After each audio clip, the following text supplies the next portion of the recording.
Hola a todos, bienvenidos al canal.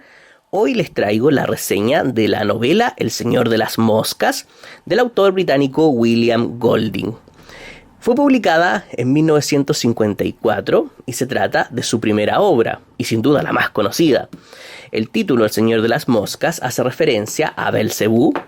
Incluso, si no me equivoco, la traducción directa de Belcebú es Señor de las Moscas, que en el fondo representa la maldad, lo que da una pista de lo que encontraremos en este libro. Me encantó esta edición, tiene la letra muy grande y un interlineado muy espacioso. La recomiendo para los que sean cortos de vista. Bien, la historia es muy simple. Ocurre un accidente aéreo donde sobrevive un grupo de niños, nadie más, ni un solo adulto, solo niños. Yo diría entre 6 y 13 años, sí, porque en alguna parte del libro dice tiene un poco más de 12 años por ahí, dice el autor. Así que 6 y 13 años. Y todos ellos se encuentran en una isla desierta donde deberán sobrevivir con la esperanza de que un día los rescaten. Esta idea de niños en una isla desierta ya se había explorado antes en otros libros que preceden a este, como por ejemplo La Isla de Coral, de Robert Michael Ballantyne, publicada en 1854. Y, de hecho, es justamente La Isla de Coral, de un corte más optimista y de camaradería, la que inspira a Golding a escribir El Señor de las Moscas, porque él no creía que niños solos en una isla se comportarían bien, sino de la manera contraria, desde un punto de vista más realista, desde la maldad y el salvajismo. Esto es muy interesante porque Golding es muy explícito de que él está haciendo un libro totalmente contrario a La Isla de Coral, porque la cita aquí dentro del libro, la cita totalmente, mire, aquí dice, los niños están dialogando entre ellos, y aquí hay un diálogo y dice, podemos pasarlo muy bien aquí, mientras esperamos. Hizo un amplio gesto con las manos, mostrando la isla, todo el espacio que tienen para pasarlo bien. Es como lo que cuentan en los libros. Y aquí Golding como que empieza a hacer esa especie de sátira, esa crítica. Y surgió un clamor. Y empezaron a decir nombres de libros donde hay niños, libros que se desarrollan las historias en islas. Como por ejemplo La Isla del Tesoro, Golondrinas y Amazonas, y de pronto, La Isla de Coral. Que no es esta única vez en que aparece después en un momento cúlmine del libro, la vuelven a citar, y entonces es muy importante este dato. De hecho, los nombres Jack y Ralph, que son los protagonistas de este libro, los toma prestados de La Isla de Coral, donde dos de los niños se llaman igual. Esto como una forma de crítica hacia la novela de Ballantyne, o más bien a las ideas optimistas de aquel autor. Y ustedes dirán, ¿por qué Golding tenía esa visión tan oscura de la humanidad? Y es que El Señor de las Moscas es una novela de la posguerra. La novela retrata de alguna forma el sentimiento de horror y decepción hacia los actos violentos del ser humano. Sentimiento muy arraigado en el autor, que incluso participó en la guerra. Es por ello que en su historia sus personajes son niños, que de alguna forma no han sido totalmente corrompidos por la sociedad, que todavía están en formación y que uno podría pensar que son naturalmente buenos. Pero como una forma de demostrar que la maldad anida en el ser humano desde siempre, Golding los expone a través de la ficción a un mundo sin normas ni instituciones.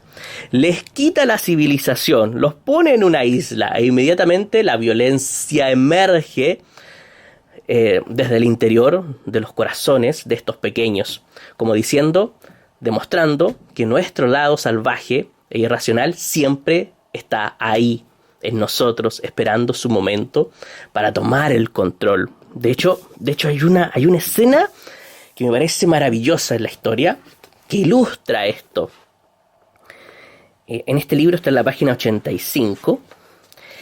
Yo les decía que había niños de 6 años y niños de casi 13 años. Y uno de los niños grandes, Roger, ve que hay un niño pequeño, Henry, que está jugando en la arena. Y dice así, mira, dicen, Roger se inclinó, cogió una piedra, apuntó y la tiró a Henry, con decidida intención de errar. Entonces Roger ve a un niño jugando pequeño en la arena, toma una piedra, se la tira, pero no se la tira directamente a él, sino que la tira para fallar. Entonces dice así, la piedra, recuerdo de un tiempo inverosímil, botó a unos cuantos metros a la derecha de Henry y cayó en el agua. Roger reunió un puñado de piedras y empezó a arrojarlas, pero respetó un espacio alrededor de Henry de unos 5 metros de diámetro. Dentro de aquel círculo, de manera invisible pero con firme fuerza, regía el tabú de su antigua existencia. Alrededor del niño, en cuclillas, aleteaba la protección de los padres y el colegio, de la policía y la ley. El brazo de Roger estaba condicionado por una civilización que no sabía nada de él y estaba en ruinas. Sorprendió a Henry el sonido de las piedras al estrellarse en el agua. Bueno, aquí en el fondo lo que me interesa es que Henry se da cuenta que hay un niño que le está tirando piedras, pero de forma amistosa. Pero luego Roger, que es el que tira las piedras, le hace un gesto, dice, pero Roger se había ocultado tras el tronco de tras el tronco de palmera, y contra él se reclinaba con la respiración entrecortada y los ojos pestañeantes. Estaba muy, muy hiperventilado este joven, porque empezó a tentarse de que realmente las piedras alcanzaran al pequeño. En el fondo, estaba luchando entre lo que había aprendido en la civilización y lo que podía hacer en un mundo sin normas y sin leyes. En el fondo, él deseaba realmente que las piedras alcanzaran al niño.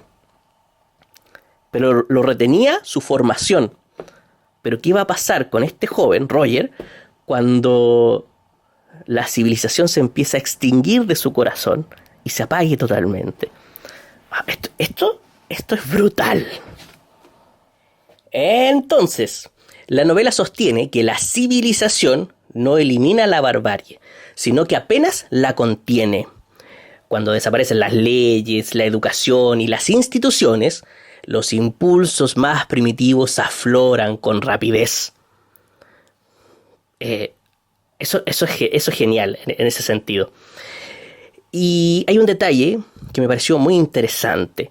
Todo el tiempo, y por eso está aquí la pizarra y este diagrama, lo voy a explicar inmediatamente. Todo el tiempo Golding nos está diciendo que fuera de la isla hay una guerra que se está llevando a cabo. Esta es la isla, este es el mundo, esto simboliza el mundo, este es mi gran esquema del mundo. Y todo lo que está sombreado aquí, tarjado con líneas, está en guerra. Toda esta parte del mundo está en guerra. Y aquí está la isla, que no está en guerra porque no había seres humanos ahí, entonces no había una guerra ahí, sino que la sociedad humana fuera de la isla estaba en guerra. Pero aquí dentro no, aquí dentro estaba todo intacto. Un mundo paradisiaco. Eso está clarísimo. Entonces, ¿qué pista nos da Golding de que afuera hay una guerra? Por ejemplo, el accidente inicial del avión de los niños. Eso nos dice inmediatamente que hay una guerra desarrollándose afuera. Las conversaciones que hay entre ellos. El papá de Ralph, por ejemplo, es teniente de navío en la marina. Está también el episodio del paracaidista, que no lo voy a mencionar aquí porque puede ser un gran spoiler, pero ese episodio es otra muestra de que hay una guerra afuera. E incluso al final mismo de la novela, que lo voy a comentar al final de todo, al final de este video voy a estar comentando un poco el final, también nos dice que afuera hay una guerra desarrollándose. Pero la isla es completamente ajena a dicha guerra. Y en ella, ahora, después del accidente, solo hay niños. Y es como un experimento hecho mediante la ficción, un experimento social mediante la ficción. Está la isla, entonces coloca aquí a niños y espera el resultado, a ver qué pasa. Los coloca, deja que hagan sus cosas y espera el resultado. ¿Y cuál es el resultado? Una representación exacta de lo que sucede afuera, pero a menor escala. Es decir, ahora podemos tachar aquí que también hay guerra, pero entre los niños. También es un lugar de guerra. Conclusión. El mal no viene desde fuera, sino desde el interior del ser humano. La isla no es una excepción en este caso, se convierte en un microcosmos del mundo adulto. Es básicamente lo mismo, pero a diferente escala. La diferencia no es moral, sino de escala.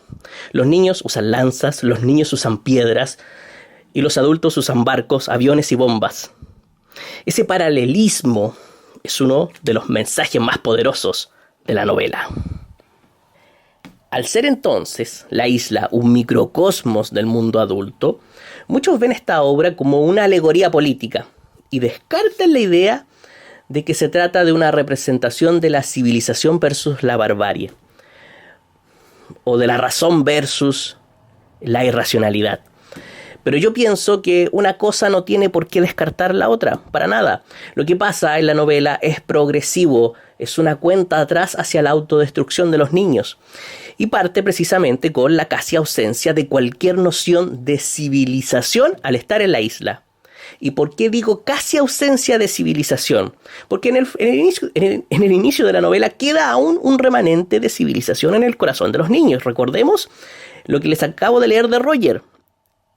Él mantuvo la distancia de las piedras y el niño porque aún hay un remanente de civilización. Tienen un delgado nexo con el mundo civilizado. Y ese nexo se representa como la posibilidad, como la posibilidad de ser rescatados. La posibilidad de ser rescatados mantiene ese nexo con la civilización. Es un nexo débil, pero existe y lo simboliza una fogata. La fogata en el libro simboliza la civilización. Los niños hacen una fogata no para comer, no para el calor, sino para ser rescatados. Hay una lucha constante en el libro para mantener esa fogata encendida, para que algún barco pueda ver el humo y los localice. Ese fuego es el fuego de la civilización que aún arde en sus corazones, y mientras la fogata esté encendida, la barbarie no podrá desatarse con toda su intensidad. Pero si nos fijamos bien en el libro, hay momentos en que esa fogata se apaga. Y justo en esos momentos en los que la fogata se apaga, aparecen los episodios de violencia. Hermoso. Por lo tanto, en un inicio, cuando todavía quedan retazos de civilización en los niños, intentan organizarse de forma democrática. Esta primera línea es el primer intento que tienen de una organización democrática. A través del símbolo de una caracola, los niños intentan dialogar, conversar y elegir un líder. En este caso, Ralph. Ralph es elegido el líder de esta primera organización democrática. Se conversan los temas y se proponen acciones, siendo la más importante, por supuesto, para Ralph, mantener una fogata, que está aquí, mantener encendida una fogata para permitir que los rescaten, lógicamente. La organización democrática, entonces, porque necesita que esto se mantenga encendido, requiere disciplina. Requiere paciencia. Requiere confianza en un futuro incierto. En el fondo, el rescate es algo muy abstracto y los niños, que son inquietos, tienen que confiar en que posiblemente eso sea posible. Entonces, tener confianza en un futuro incierto hace que esta organización democrática no llegue a ser tan sólida. Para ello, los niños también deben trabajar y deben, por ejemplo, construir refugios, deben acumular agua, deben seguir normas. Todas estas cosas, disciplina, trabajo, requieren cierto esfuerzo y son niños. Entonces, esta organización por eso siempre tiene una base no muy sólida, podríamos decirlo así. Entonces, yo les decía que esto parece ideal, ¿verdad? Pero siempre pasan cosas impredecibles. En este caso, el famoso azar. El azar siempre está implicado en los libros, y se suma un factor nuevo a la ecuación democrática. Pasan estas cosas impredecibles. Y se habla de un enemigo. Se habla de un supuesto enemigo. Lo pongo aquí entre comillas, porque es un enemigo que no les puedo decir nada de él, pero es bastante especial. Lo voy a dejar así. Y esto provoca que se desate también el miedo. Esto es clave, porque da paso a que un niño que está inconforme con la organización democrática de Ralph, con el liderazgo democrático de Ralph, pueda o quiera o logre instaurar su propia forma de organización, que en este caso es Jack. Entonces el miedo da paso a que una nueva forma de organización, a que el grupo de niños tome una nueva forma de organización. Entonces, esta no es igual que la primera, esta es autoritaria. La primera era democrática, la segunda es autoritaria. ¿Qué es lo que propone Jack? Propone ir a cazar, propone castigos, propone bailes, propone rituales, propone que los niños se armen con lanzas, ¿verdad? Todas esas cosas que son divertidas para ellos. Lo que no exige para nada la disciplina que proponía Ralph. Lo que sí exige es acción, hacer cosas. Entonces hay una diferencia importante ahí entre la disciplina y la acción. Y esta acción lo que genera es una recompensa inmediata, que en este caso es la emoción, que en este caso es el poder para poder enfrentar a este supuesto enemigo, entre comillas. Y por supuesto que si logran cazar, van a poder comer carne. Satisfacción inmediata. Esto es importantísimo para que este estilo de organización, este gobierno, esta organización autoritaria con el líder Ralph, con Jack como líder, pueda tomar forma. En este punto, la violencia aquí se institucionaliza. Y es que en el fondo la violencia siempre estuvo. Cuando había una organización democrática había violencia, pero eran hechos aislados. Aquí la violencia es parte de la organización. ¿Se fijan? Esto es fantástico por parte de Golding. En el fondo, lo que Golding dice es que los seres humanos tendemos a preferir recompensas inmediatas antes que beneficios mayores, pero futuros.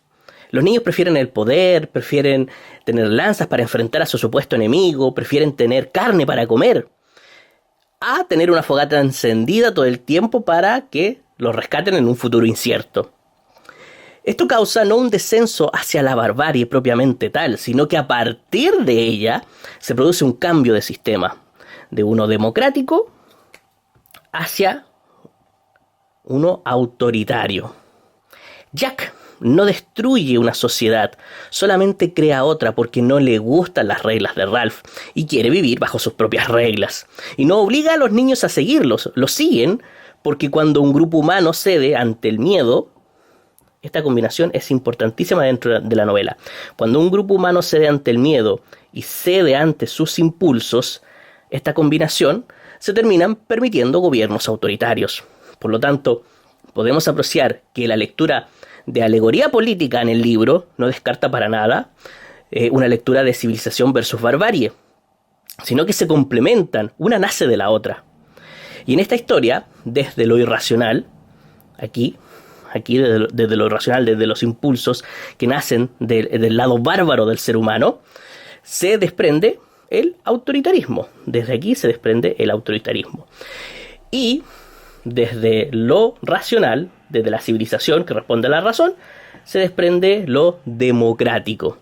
Y si bien Ralph, que estaría del lado del punto de lo democrático, no es un gran razonador, como sí lo es Piggy, este personaje fundamental aquí, el niño que lo apoya en la planificación en todo, Piggy es fundamental, simboliza la razón. Piggy es el símbolo de la razón y está caracterizado por sus lentes, mientras Jack es el principal signo del autoritarismo, del actuar, de la acción inmediata. En cambio, Aquí estamos en pensar, en planificar hacia el futuro, dos miradas distintas. Pero miren esto es hermosísimo. Cómo lo contrapone con niños en una isla, Golding. Me encanta.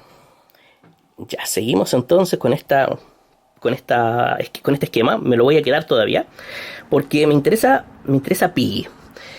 Y es un personaje impresionante que dentro del libro, importantísimo. Pero Piggy no tiene un buen físico. En una isla desierta donde hay que correr, donde hay que escalar, donde hay que caminar grandes extensiones de terreno, él tiene un muy mal físico. Es corto de vista, tiene sobrepeso, tiene asma. Su físico no lo acompaña.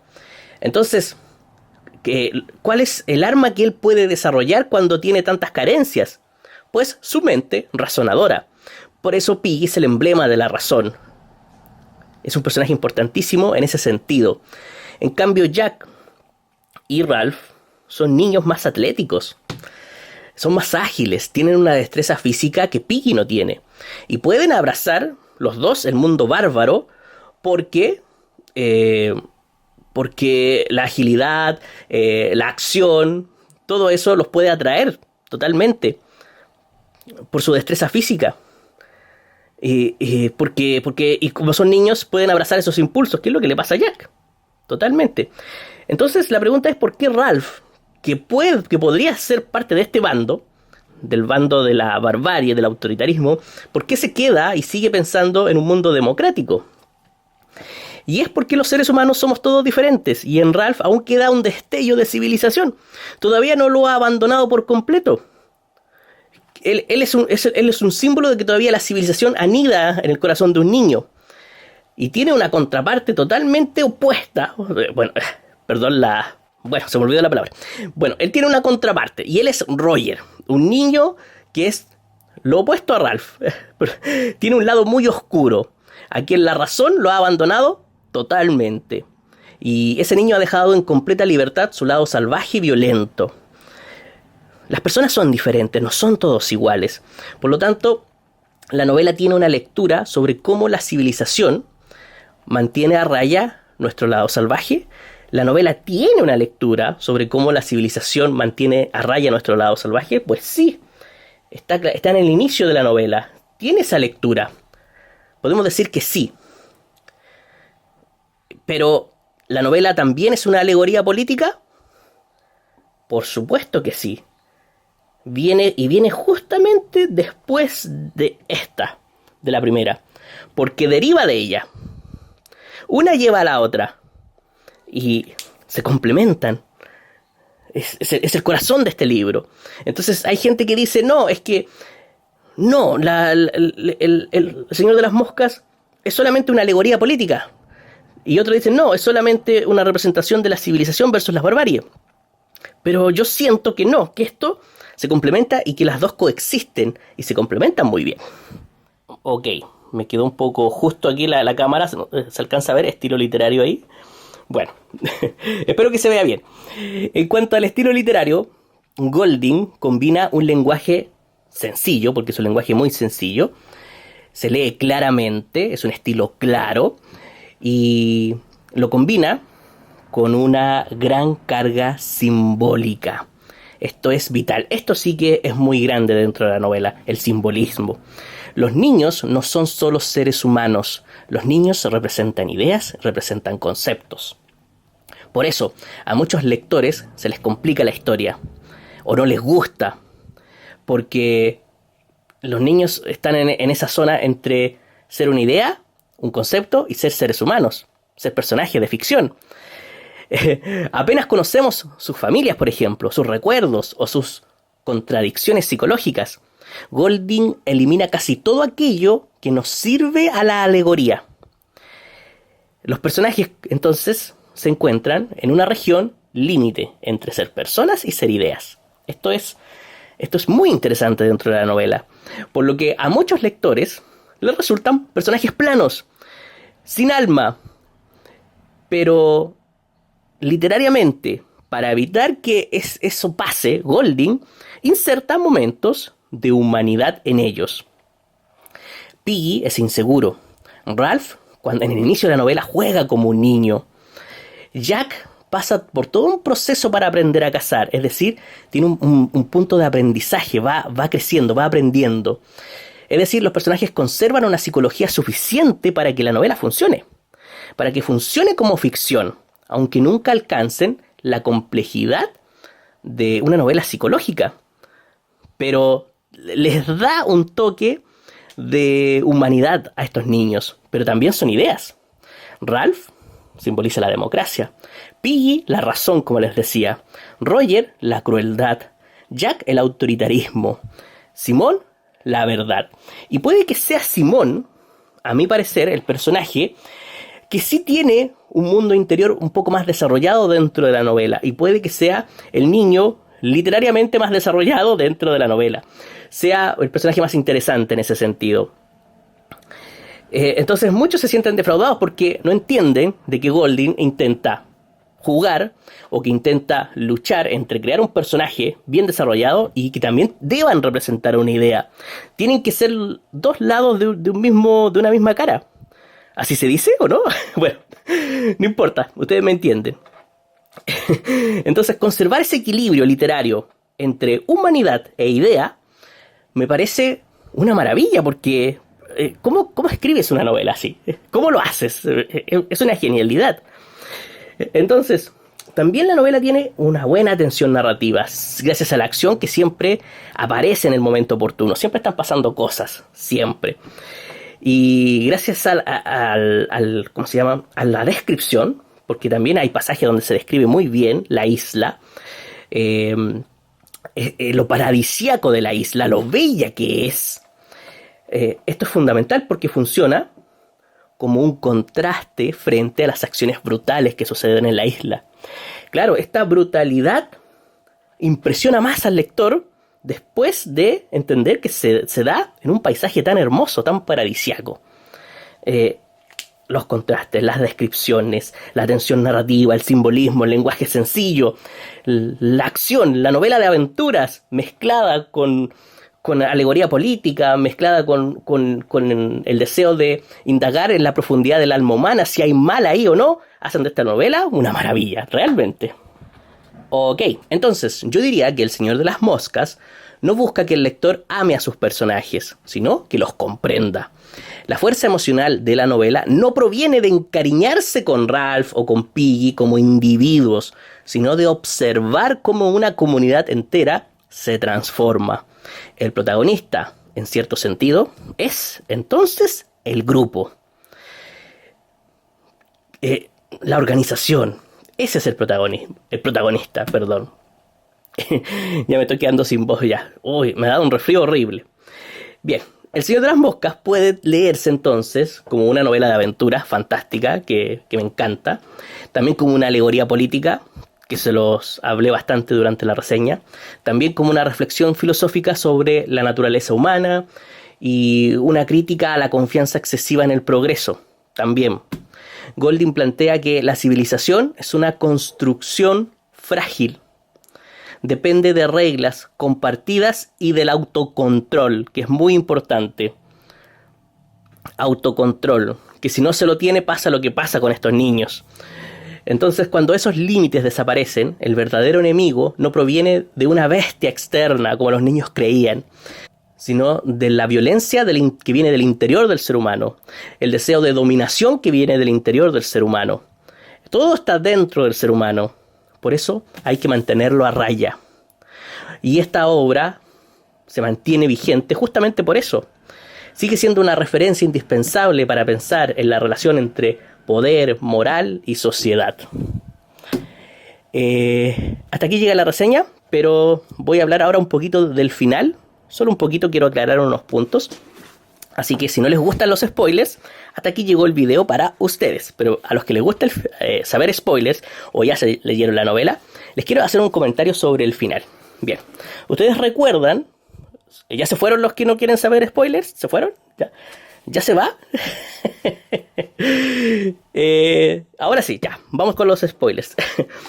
Entonces, ¿se acuerdan que Jack estaba escapando de los niños que lo estaban persiguiendo, que estaban incendiando toda la selva y lo querían triturar? Entonces de repente sale de la jungla, llega a la playa arrastrándose y lo primero que ve es algo blanco, algo así como aquí dice, con un esfuerzo se puso en pie, preparado para recibir nuevos terrores y alzó la vista hacia una gorra enorme con visera. Era una gorra blanca que llevaba sobre la visera verde una corona, un ancla y follaje de oro. Vio tela blanca, charreteras, un revólver, una hilera de botones dorados que recorrían la frente del uniforme. Entonces se encuentra aquí con un uniformado. Un oficial de marina se hallaba en pie sobre la arena mirando a Ralph, con tanto recelo como asombro. En la playa, tras él, había un bote, cuyos remos sostenían 2 marineros. En el interior del bote, otro marinero sostenía una metralleta. ¿Se fijan que otra vez aquí está, justo en el final, nos está diciendo Golding que los seres humanos, los adultos, están teniendo una guerra allá afuera? Allá afuera hay una guerra. ¿Por qué entonces en el bote salvavidas vendría una metralleta? Por Dios, una metralleta. Y le da énfasis al revólver también, el autor. ¿Ven? Que lo está diciendo. Entonces vienen descaradamente estos marinos que están en guerra, que llevan una metralleta en el bote salvavidas, descaradamente, y les dice... Me parece, dijo el oficial, pensando en el trabajo que le esperaba para contar a todos los niños, me parece a mí que para ser ingleses, sois todos ingleses, ¿no es así? Dice, no ofrecéis un espectáculo demasiado brillante que digamos. Claro, se encuentra a todos los niños pintarrajeados, con flechas, no con flechas, con lanzas, jugando básicamente a los indios. Entonces él dice, ustedes son ingleses, entonces, no ofrecen un espectáculo tan civilizado, ¿verdad? Porque deberían ofrecer ese espectáculo. Entonces, el oficial asintió, perdón, lo hicimos bien al principio, dijo Ralph. Antes que las cosas, y no lo sigue, se detuvo, dice. Estábamos todos juntos entonces. El oficial asintió amablemente. Ya sé, como buenos ingleses, como en la isla de Coral. Otra vez la menciona la isla de Coral. Que los niños deberían haberse comportado civilizadamente como en la isla de Coral. Y aquí Golding otra vez la sátira, la crítica hacia ese libro de Valentine, que en el inicio de esta reseña me equivoqué, le dije que era en 1854 su publicación, y era en 1857, me equivoqué por 3 años, lo siento, a veces me equivoco y mucho. Entonces ahí otra vez esta de la isla de Coral. Y también está... el llanto de los niños, ¿verdad? Ese llanto que puede simbolizar muchas cosas. Los niños de repente se largan a llorar. Las lágrimas corrieron de sus ojos y los sollozos sacudieron su cuerpo. Por vez primera en la isla se abandonó a ellos. Eran espasmos violentos de pena que se apoderaban de todo su cuerpo. Su voz se alzó bajo el negro humo ante las ruinas de la isla. Y los otros muchachos, contagiados por los mismos sentimientos, comenzaron a llorar, a sollozar también. Creo que es Ralph el que empieza a llorar. Y los niños y después todos los otros también se suman a este llanto. Es como que recuperaron su lugar en el mundo, el de ser niños. Y a mí me da la impresión que eso es eso simboliza ese llanto. Que han vuelto a ser los niños que dependen de los adultos. Pero cuando no están las leyes, abandonan esa inocencia infantil totalmente. Hay otra interpretación que que dice por ahí que si este llanto es porque los niños notaron o realmente sintieron de que dejaron la infancia para siempre después de estos hechos brutales que cometieron. También puede ser una interpretación posible. No sé, ustedes me pueden decir en comentarios qué creen que signifique este llanto final.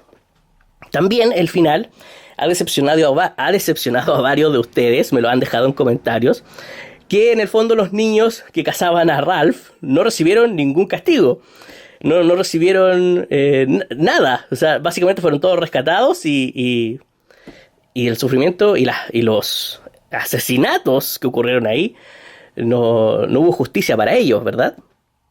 Pero, ¿de qué lado estamos cuando pensamos en castigos? ¿Estamos del lado de Ralph o estamos del lado de Jack? ¿Ah? Les dejo esa inquietud. Porque muchos quieren castigar a Jack y a todos sus secuaces, ¿verdad? Pero si castigamos a Jack y a todos sus secuaces, ¿no estaríamos siendo como Jack? ¿Ah? Bien, espero que les haya gustado esta reseña que nos hace tanto reflexionar. O sea, perdón, la reseña de este libro que nos hace tanto reflexionar. Y nos vemos la próxima semana.